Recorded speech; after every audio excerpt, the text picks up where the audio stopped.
Hey, everybody, welcome back to another episode of the Growth Capital Podcast. I'm your host, Justin Dixon, and today we've got Larissa Licha on the pod. She is the co-founder and CEO of a startup called Joyn. It's Joyn.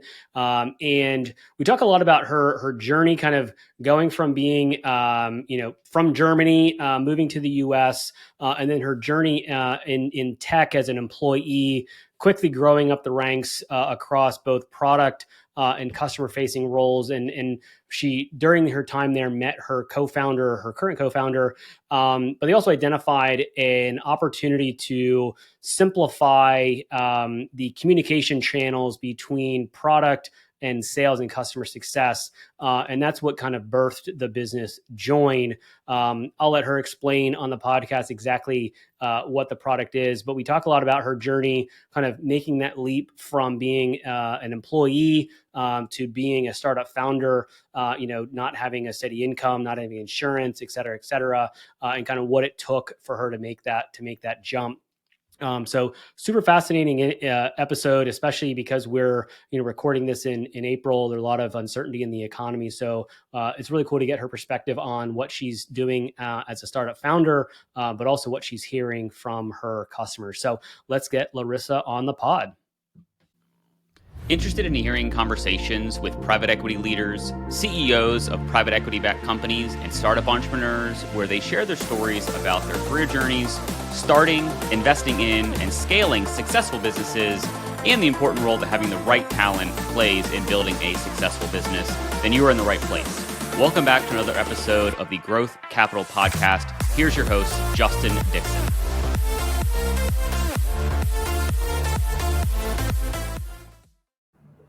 All right, Larissa, thank you for being on the podcast. Happy to have you on here.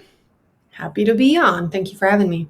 Yeah. So I guess let's kind of start things off. Give people a little bit of an overview of who you are, where you are, and what you're up to right now. Yeah, well, I'm Larissa, as you mentioned. I'm one of the founders of Joyn. I'm based in Brooklyn, but lived in a lot of different places in the US, the South, the Midwest, the West Coast, now East Coast. Originally from Germany, though, but came to the US 19 years ago for the first time, and I've been here for a decade. And then, founded our own company around 2 years ago now, coming from, I started my career in tech in customer-facing teams, moved into product, and then really owned product operations and strategy at my prior organization, and realized there's a lot of friction between product technical teams and customer facing teams. So with Joyn, we sort of focused on bridging sort of the gap that exists between those teams through like a tool that sits on top of their stack, extracts relevant context, and keeps them informed on the most important things that impact them, whether that's for product prioritization or customer expectation setting. So been doing that now for a couple of years. And I think that's me in like a high level. No, that's great. And I guess before we jump into Joyn and kind of digging into exactly kind of what it looks like, how did you, I always like to understand people's origin stories and how they start businesses or jump into being an entrepreneur and all of that. So walk through a little bit of your early career and how you, and did you identify the problem in your previous job that you were like, okay, this is a problem that nobody's solving and I'm the right person to do it? Like maybe walk us through that process. Yeah. I mean, I think in terms of like entrepreneurship, my grandma and my mom were both business owners. So I think I always had an example of the women in my family sort of like doing their own thing successfully. And I think I always was somebody that went against the stream, which Germans don't appreciate that much, which is probably why I left. But actually before working in tech, I was a tattoo artist and I had a metal band. So I was actually completely unrelated to what I'm doing now. But then I had a huge life event, which was sort of like, what am I doing here? And really forced me to revisit, and ended up in tech, I don't know, 14, 15 years ago. And I was always somebody that really liked extremely complicated issues. Like I was always naturally drawn to that, whether that was operationally, technically or in people management, like anything that was just really hard to do, I wanted to do. So I think that allowed me to make pretty quick career progression, but also move through a lot of different departments. And then 10 years ago, well, nearly 11, I met my co-founder at our prior company, which we were able to work a lot on our machine learning and AI aspects. And we got really obsessed with, again, solving meaningful problems that are really, really hard to solve for, which is how we ended up working on like causal machine learning and causal inference for the business.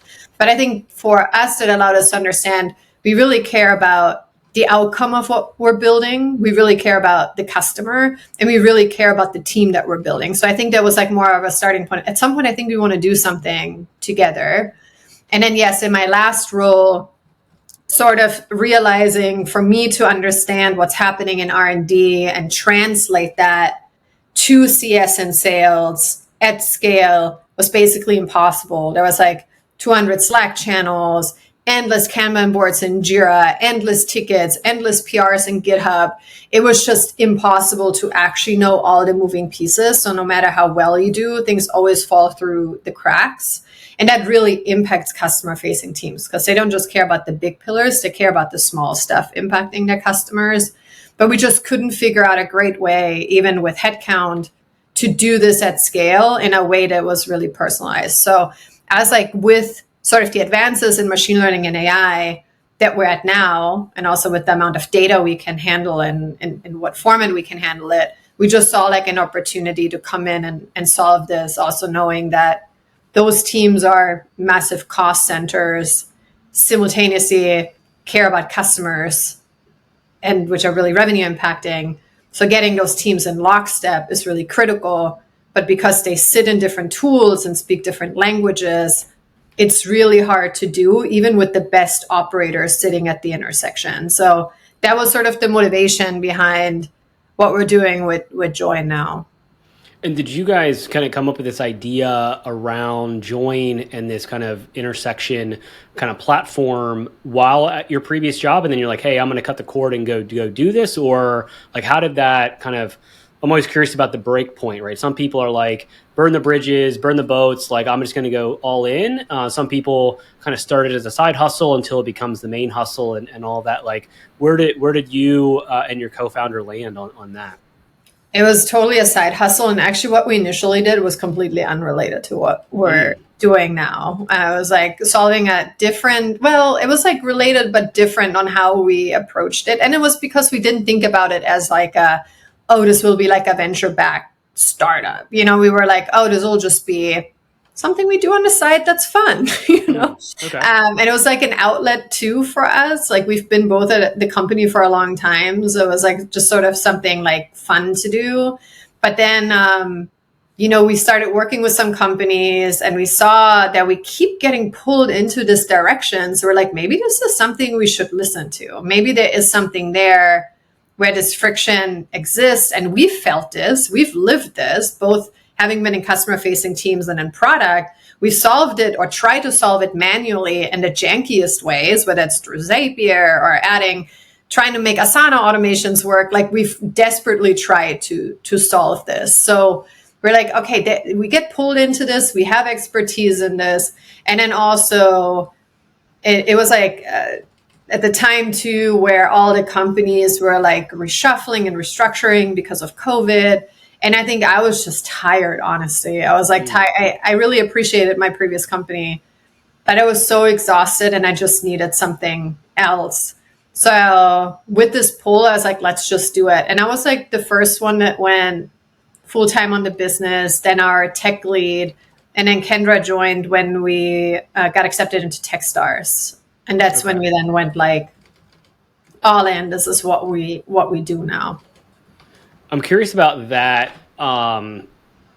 shift from W-2, kind of steady work that is kind of what's going to happen, to then, jumping into the deep end of being an entrepreneur and a founder, mindset-wise and kind of almost like foundationally. Did you have to set yourself up to be like, okay, I need to save a lot of money to give myself runway because we may not be making a ton of money as a full-time, startup founder? Or was it just like, screw it, I'm going to figure it out and jump in with both feet? I'm just kind of curious how that process went. It definitely factored in. Kendra and I actually talk about this a lot because we're both very financially risk averse. Okay. And it comes obviously from how we grew up. Like I grew up with a bipolar mom where she'd spend a lot of money on unnecessary things where I had to like go to the companies and the lawyers and like try to resolve these things. Got it. So I have had like I'm like a squirrel. I like stash money away. I didn't even have a credit card until last year, which is like, I know it's like unheard of because America credit scores. It's a whole thing. To me, it's a really weird concept. And then now think about like raising money from investors, like asking people for money. I'm like, what do you mean? Like, we don't do this where I'm from. So it was hard. I think also, like not having insurance and it's very, very scary to take on these like risks. I definitely was in a position where I squirreled away a lot of money.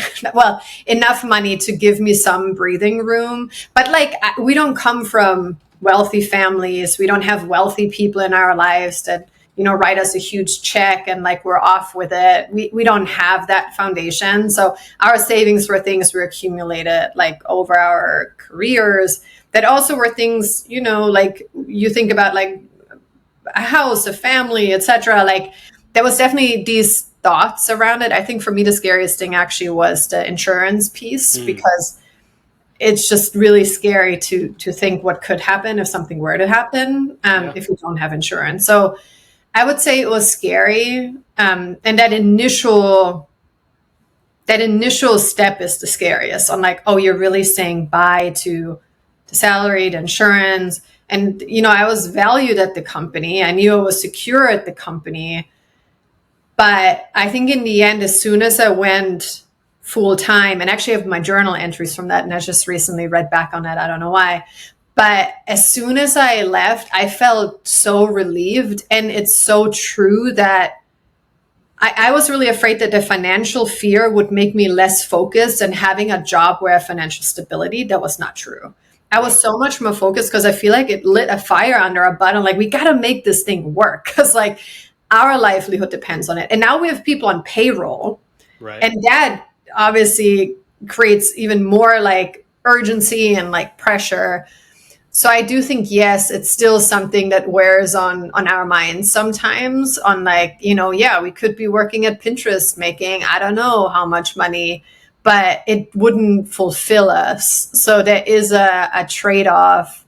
And obviously I think there's always a cutoff on like, if it really were to hurt you financially to a point where there's no return and you can't get the business where it needs to be, whether it's from a revenue perspective or raising the funds, then you need to like reevaluate. So Kendra and I have frequent check-ins on these things.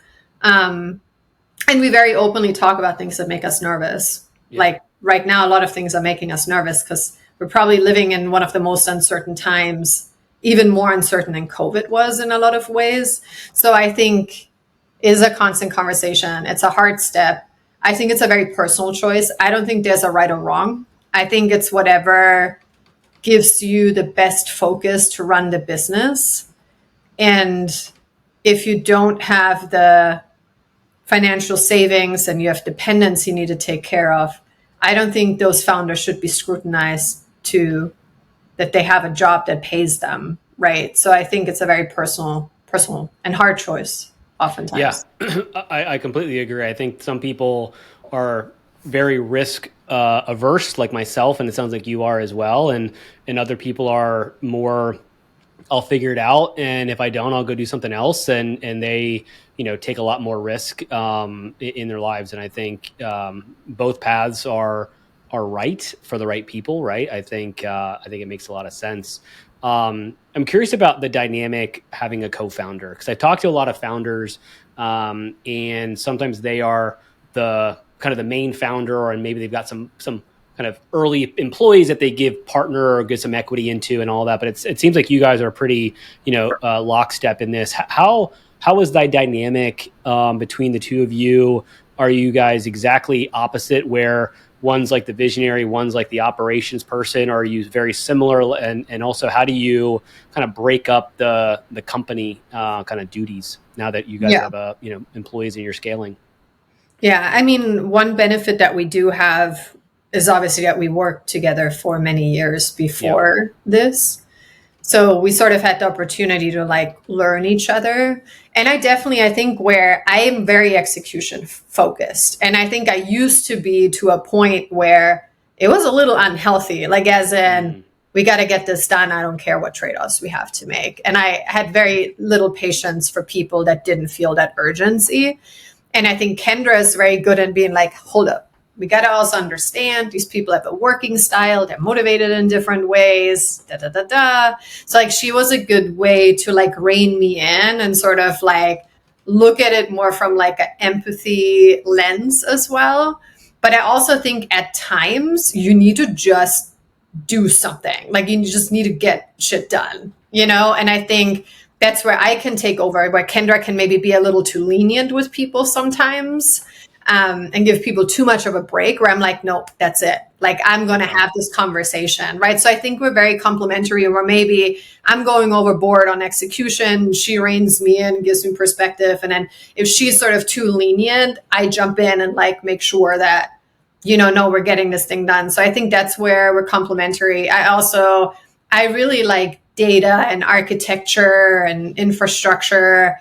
And like, again, the puzzle pieces on how does this architecture like fit together to do the thing. And Kendra really loves customer experiences and UX. And we have like a really good way of taking something highly complicated, but simplifying it in a customer experience that's easily understood. And I think that's where we're like very complementary as well. And then I love legal. She likes accounting. Perfect. I don't want to do accounting. I'll do our financial models, sure, but I don't want to do taxes. So she does that. I'm dealing with the lawyers, and that's fine. So I think that's also like the more boring admin stuff where we get it. And then in more day-to-day, I do a lot of like the sales, go-to-market, fundraising, but then also jump into engineering as needed. But she's driving, the existing customer relationships, product inputs, roadmap, day-to-day sort of like engineering stuff. But each of us moves into one or the other as needed. Like as I'm raising, she's doing sales, right? Because that's just what happens. Right. So, we don't have any, I'm not doing sales. There's no such thing. Like anyone at the company, even our data engineer, if I would tell her you're doing sales now, she would do it. Right. Would it be her favorite? No, but she would do it. Because I think we all know, like we're a small team. There are no boundaries of roles in that way. Like we have to do whatever is best for the business. And we all are accountable and responsible in that way. Yeah. And I think that's one of the kind of interesting things about working in a startup versus working in a bigger company is that you need to find people that are not bound by their job description, right? That typically the last bullet on every job description is like other duties as assigned. And that is no more true in a startup. And so I think if you get people that are like, whoa, it's out of my scope, out of my job description, not my job kind of mentality, probably not the right fit for an early stage startup, because you need to take out the trash some days, right? You need to jump on a customer call and et cetera, et cetera. So that's interesting.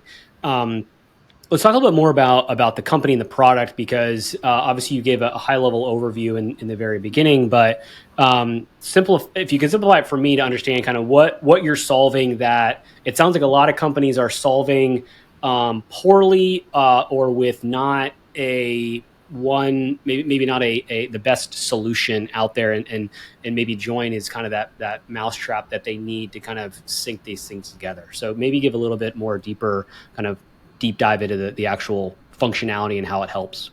Yeah. And I think I will say what we learned really is like each team is really trying their best. Like you usually have product and engineering writing release notes or product updates, or they're presenting slides. Like usually they try to do a lot of communication. It's like a Slack release channel where they describe things. Like there is all this stuff they do. And simultaneously on sales and CS, usually somebody curates a list of top priorities coming from customers, things they're hearing, they're stitching ARR to it, or they have like some sort of feature request board and they're trying to give context. So I actually think both teams are trying their best to keep each other informed.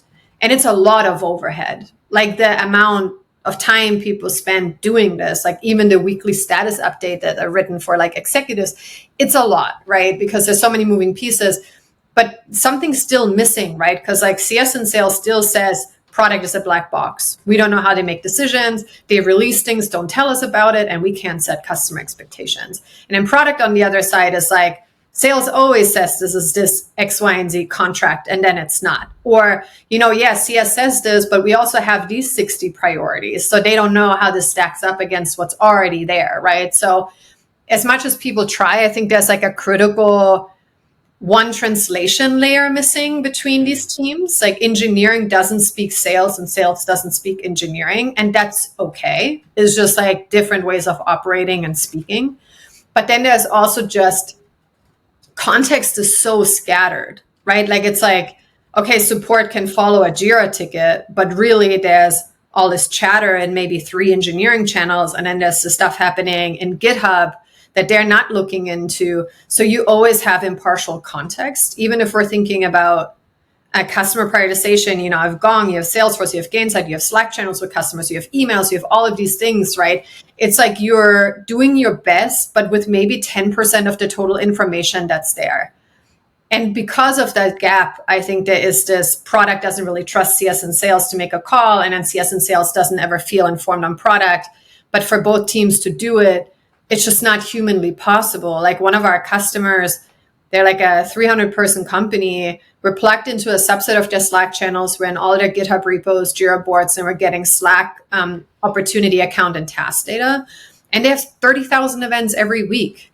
Like how would you, even as like the best operator in the world, actually keep track of all this stuff? So things will fall through the cracks. And that's just the way it is. But it's actually really harmful because that means you're always reactive. It's really hard to be proactive. So for Joyn, I think our biggest thing has been like, yes, we want to have these teams actually be informed in this really personalized and curated way. So if you're in CS, you know exactly what's impacting your book of business right now that's happening in product and engineering. If you're in product and engineering, you know exactly what recurring and new things are happening in customer signals, which segments they're in, which ARR they're in. So we want to give you the information, but most of all, we want you to be proactive and get ahead of stuff and not be constantly firefighting.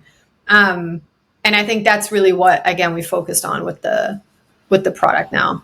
And so is the product kind of almost sitting behind like a Slack and a Jira and all these things to kind of gather all of these communications that are going out and then organize them in a way that provides each side of the equation real-time kind of curated lists or summarized lists of kind of what's happening? So, if CS wants to know like what product releases are coming out, instead of going back through all the Slack channels and trying to find it themselves, you can like ask Joyn, or Joyn will already have it. Like, is that kind of how it kind of functions in a very simplified way?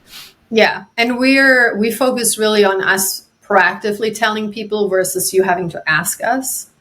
But yes, what you said is, we're sitting on top of these tools. We extract the context. We give you both things like one, known work. So for example, you have a big product feature that's being worked on. You can tell us about it and we'll keep you progressing. Or it's our trends. So these are things we're auto detecting. And that's really where it's like things that we're seeing bubble up. And those are more your discovery bucket, right? Like maybe the unknowns where like, whoa, I didn't know that we had this issue, or whoa, I didn't know customers kept asking for this integration.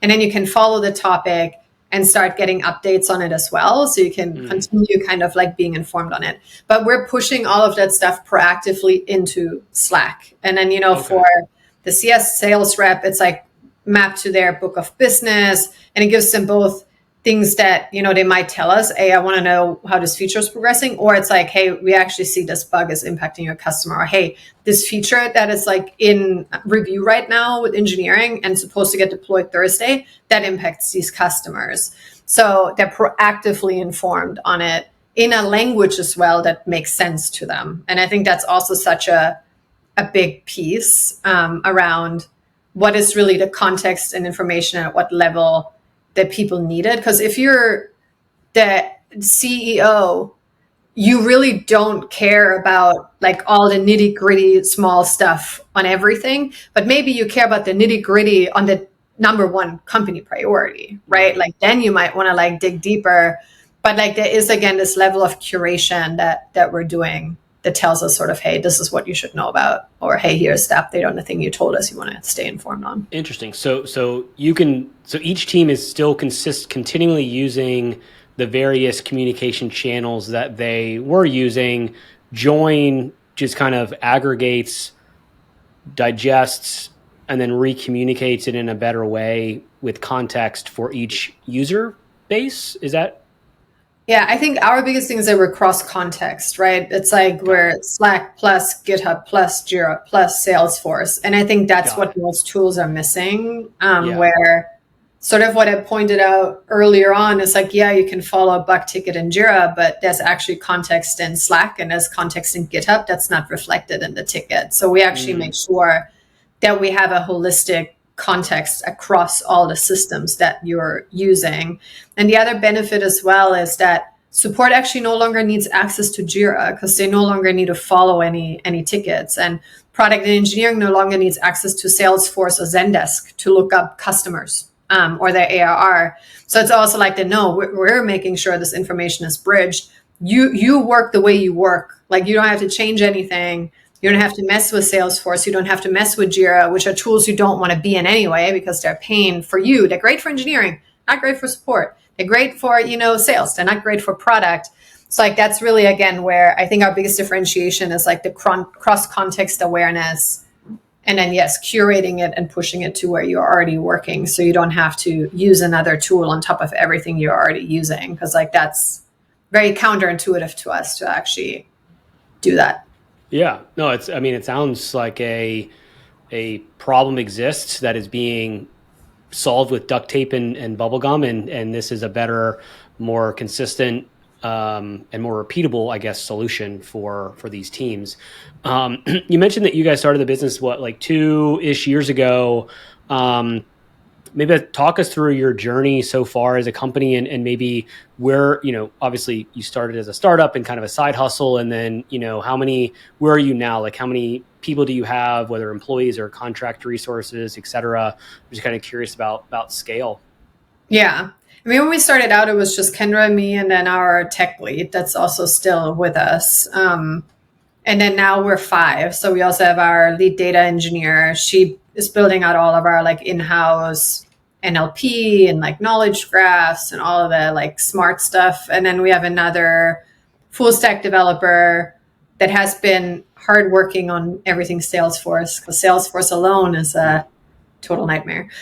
So that's sort of where the team is now. So 3 engineers and then Kendra and me that sort of are split between the go-to-market sales and product roadmap stuff. We're recording this kind of mid-April 2025. We're kind of in peak kind of tariff talk and all of that, I guess. As a startup founder and co-founder, how is that impacting your company and kind of the decisions that you're making? But also, like, what are you hearing from like customers? Yeah, I think in terms of like for us as a company, we've always been very like cost conscious. Like we're pretty cost efficient, both in terms of like our infrastructure, but also as like a team. And we've gotten a lot done with a small team. Obviously now we're in the midst of like raising and closing out a round, and we've consciously focused it on giving us enough time to see this through.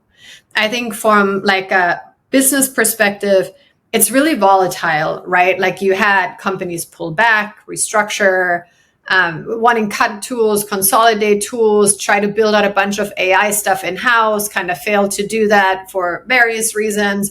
And then now with the Shopify CEO's memo on AI is no longer optional, now all of the companies are like, oh crap, we really need to like actually lean into this. And I think there was still a little bit of this pause on what can AI actually do. And a lot of companies sort of got burned on how inaccurate and actually not that helpful it was.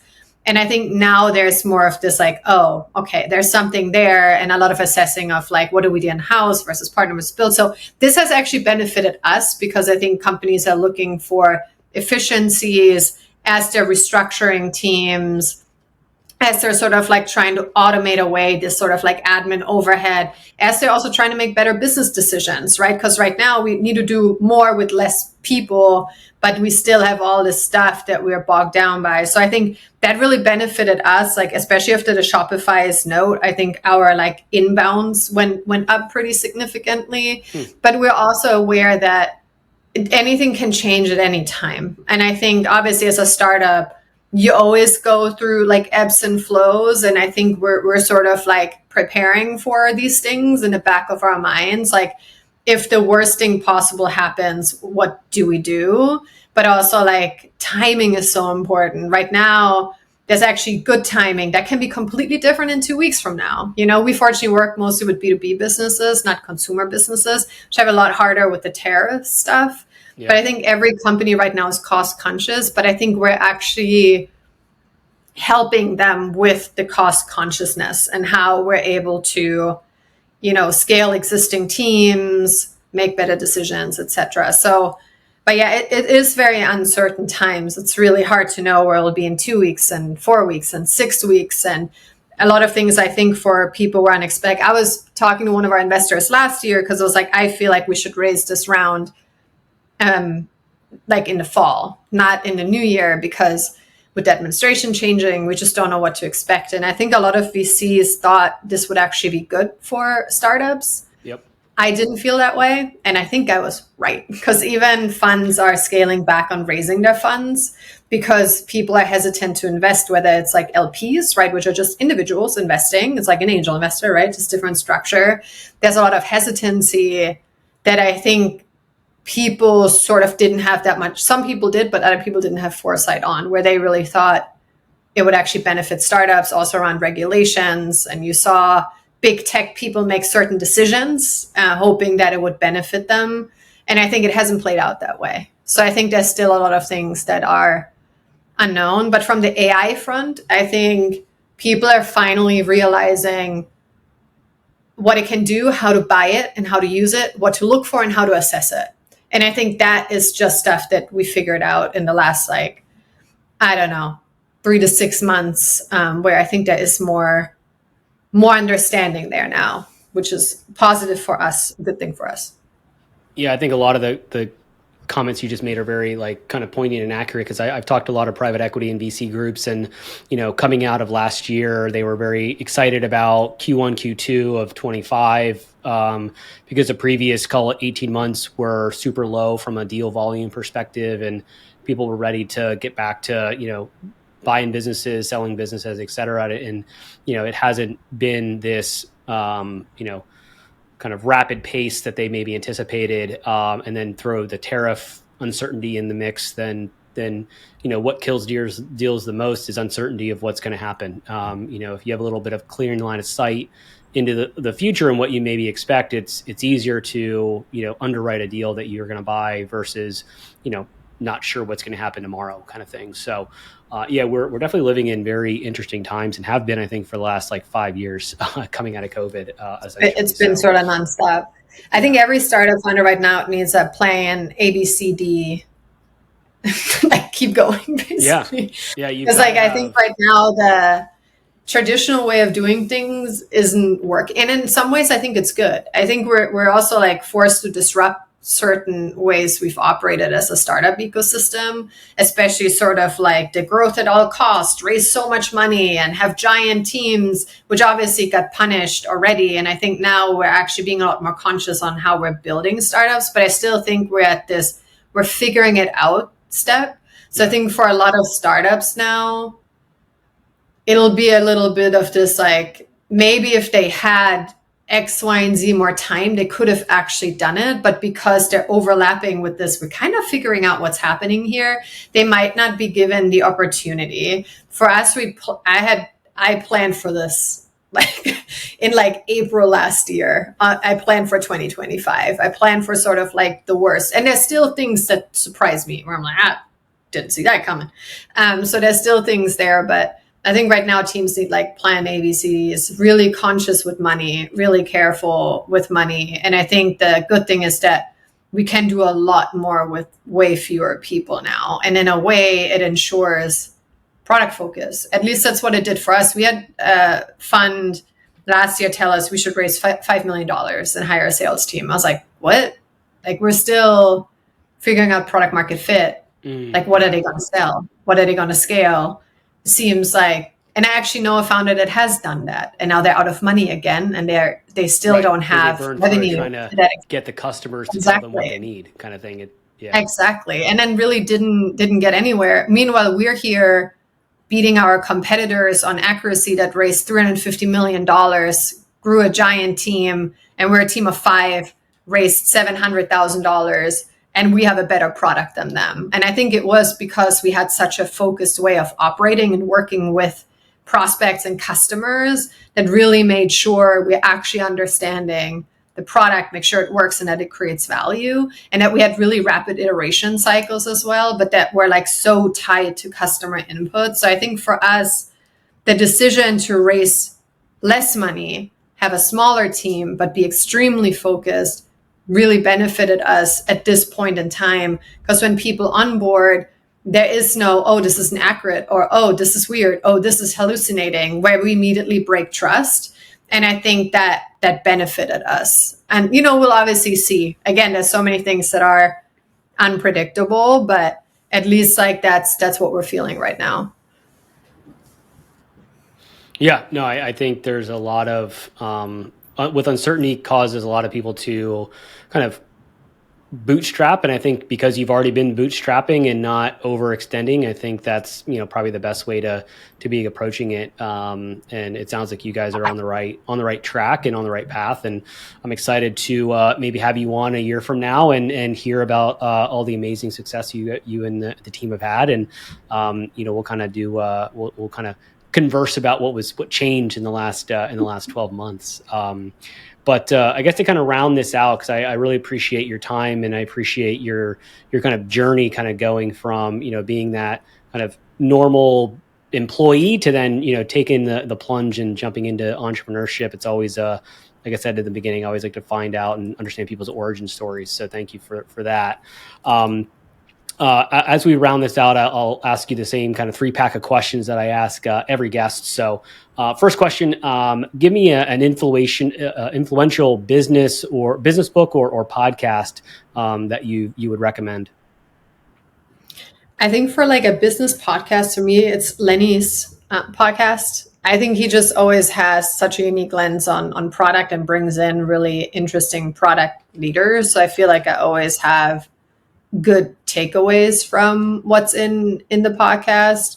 But I think one of the most impactful books, which actually has nothing to do with business, well, I don't know, is The Alchemist, because I actually read that book every year. Okay. Because I think it's like such a good, like, journeys aren't linear, and like you shouldn't look at life that way, because then you'll be disappointed and sort of just letting things come to you. And I actually think my career really reflects that, because I never would have thought I'd run a business. I never would have thought I would make it from an SDR to a C-suite executive within 8 years at a tech companies. I never even thought I could be in tech. Like where I grew up, you work in insurance and then you get married and you have children and that's life. Like there's so many things. I never thought I would live in New York. Like I still sometimes cross the Brooklyn Bridge and I'm like, yo, I live in New York. That's crazy. And I've been here for 8 years now. I come from a village with 300 people. So I think The Alchemist is like a way to look differently at every part of life, whether it's life, work, relationships. And I think it's such a quick read, but it's such a unique book that just gives me, every time I read it, every year I read it, gives me a different perspective in the moment of time that I'm in. which is different every year. Yeah. And I think it's just such a good like reframe of mind. So not directly business related, but I think like a principle that I adapted in life of, especially if somebody that's more risk averse, I'm very much like, I let things come to me and I lean into them as they come to me. And I have a trust in those things. I still like, obviously, control certain things as well and like do certain things. But I think sometimes you just need to listen and like trust. And I think in times it can be hard, especially in times like right now where a lot of people are struggling. It's hard to do that. So The Alchemist grounds me. So yeah, I should probably read it, but I haven't read it yet, so I'll have to add it to my list here. So very cool. The second question: what's your favorite thing to do outside of work? My favorite thing to do outside of work, anything nature. I volunteer at the Botanic Gardens, and we teach the kids about botany and birds and stuff. And it's just, I always learn something volunteering there. I have many facts now about birds and bats and flowers and strawberries. I don't know. And the kids always teach you something. I think it's another thing where I'm like, it's a great reset because kids are so full of wonder and full of questions and not so jaded. So I think it's just always like a good reset for me where, obviously, you know, as a startup founder, your life's oftentimes like a to-do list and it gets really tiring and you're sometimes just so over it. And then you have a kid at the strawberry stand that's so fascinated by the strawberry. You're like, this is incredible. So that's, I think my favorite thing is like volunteering at the Botanic Gardens and anything nature. But I think that connection between the two is... No, that's awesome.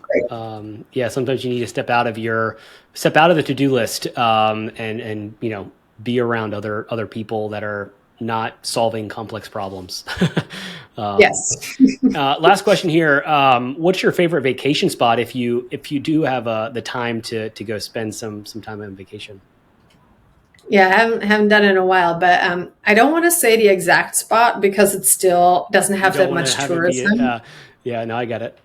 Yeah, but it's in Costa Rica, and it's I used to do a yoga and surf retreat there every year at the end of the year as like a way to just disconnect, because like you literally are disconnected where that is. Like also because if you're surfing, you're in the water, you don't have your phone, nothing. So it's like a really good reset. But yeah, it got a little touched by tour. It changed a lot over the years that I've been there, but Costa Rica is a great spot. The people are lovely. The food is amazing. The nature is incredible. You have the jungle, you have the mountains, you have volcanoes, you have the ocean, you have great cities. It's just, I love Costa Rica. So I would say that's my favorite. Awesome. Very cool. Yeah, that's Costa Rica is on our list to explore. We have not ventured down there yet, unfortunately. But Larissa, it's been awesome to get to know you a little bit more, and appreciate you sharing your story. If people want to learn more about you and your journey, or about Joyn, like what's kind of the best way to connect with you? Yeah, I don't have any social media except LinkedIn, so that's the way to go. So it's just Larissa Licha, Licha. And then Larissa@joyn.one is my email address. Yes, but to see our company, it's like joyn.one. Like that's where you can see our website. And, you know, we're also on LinkedIn, obviously, as a company as well. And it's JOYN, because we're bringing the joy back into work by joining things. It just works as a name. Yeah, it's a thing. Brilliant. That's how we got there. No, I wasn't sure how that all worked out, but no, that makes a lot of sense. Makes a lot of sense. Well, we'll put all this stuff in the show notes so people can have quick, easy access to everything. Larissa, it's been awesome to chat with you. Thank you very much for being on the pod. Yeah, thank you for having me. I hope you found at least one actionable insight from this episode of the Growth Capital Podcast, your one-stop shop for insights from private equity leaders, CEOs, and startup entrepreneurs on starting, investing in, and scaling successful businesses, as well as the role having the right talent plays in growing a successful business. It would be greatly appreciated if you would rate and review this podcast. And if you're watching on YouTube, please like and subscribe and drop us a comment so we can expand the audience of this podcast. Thank you for all your support, and don't forget about upcoming episodes dropping every Tuesday.